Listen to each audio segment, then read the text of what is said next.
లక్ష్మి లక్ష్మి పేరు పిలిస్తే చస్తే పలకదు.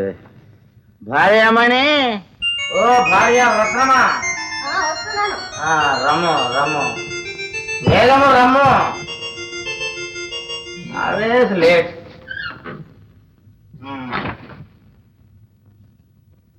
ఇప్పుడు దాకా హోటల్లోనే ఉన్నారా? హోటల్లోనే ఉన్నాను. కస్టమర్స్ కి సకల సదుపాయాలు అందుతున్నాయో లేదో తెలుసుకోవటం మేనేజర్ గా నా బాధ్యత, నా ఉద్యోగ ధర్మం.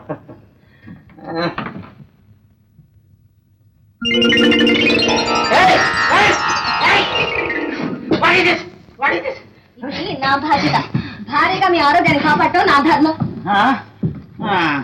అసలు కొసలు రెండు దిగిపోయాయి. సరే సరే రండి పైకి వెళ్దాం. పైన మరో బకెట్ నీళ్ళు రెడీ చేసావా?